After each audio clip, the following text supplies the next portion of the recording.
នេះពៀនទៅ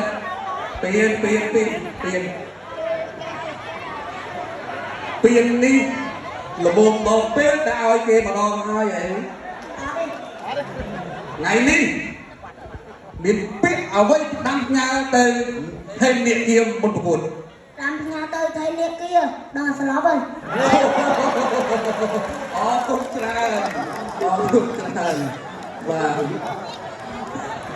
ច្រើនគណៈនេះខ្ញុំបានសូមការយ៉ាងប្រកបទូទីជួយទៅកាន់គ្រូសវណ្ណសា